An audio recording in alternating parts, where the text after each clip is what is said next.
In the middle of a desolate forest, there was a path that people had not traveled for years. The trees were so thick that even sunlight could not reach the ground below. This was a place where even the air seemed silent. People used to say that there was something in this forest, something that was not made to be seen by the human eye. One day, three friends, Ali, Nabi, and Sarah, went out for an adventure in this forest. They had heard that there was an old, broken cabin in the middle of the forest with some strange things left inside. Sarah had a camera in her hand. She ran a YouTube channel where she made videos of abandoned places, i.e., haunted places. Ali laughed and said, "All these stories are meant to scare people." "Nothing like that happens," Nabi said. "Yes, but what if something happens?" Sarah turned on the camera. "If anything happens, the video will go viral." The three of them walked through the trees and went deeper into the forest. It was getting dark. There was a strange stillness in the air. The birds were also silent. There was a faint sound of water flowing from somewhere in the distance. Then suddenly Sarah stopped. "Look, there was a rotten wooden hut in front. The door was half broken. The windows were full of dust and dirt. It seemed as if no one had set foot here for decades." Ali pushed the door open. The sound of a creaking broke the silence of the forest. It was dark inside. The light from his mobile phone bounced off the walls and highlighted the old cobwebs. In one corner of the hut, a large object was covered with a cloth.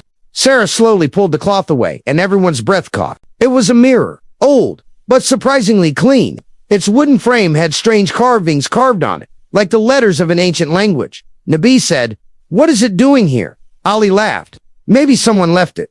"It looks like an old treasure," Sarah said. "Look at this. It's strange. My reflection looks a little different." They saw that their faces in the mirror seemed to have changed a bit. Ali's face was smiling, while he himself stood serious.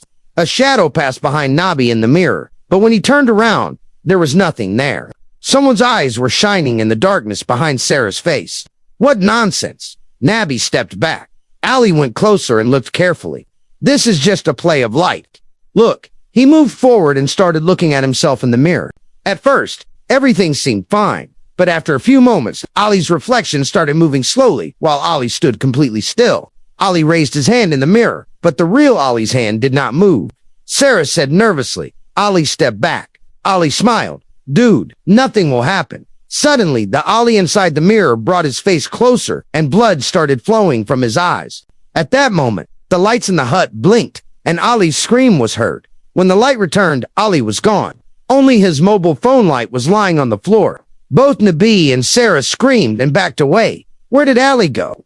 Sarah looked in the mirror, and Ali was standing there, but he was no longer smiling. His reflection was like a prisoner inside, beating his hands. "Get me out! For God's sake!" Sarah screamed and turned her face away. "What is this?" Nabi picked up Ali's phone, but it was only recording a video of the mirror, and Ali inside the mirror was staring at her. Sarah started crying. "We have to get out of here." Nabi ran to the door, but the door closed automatically.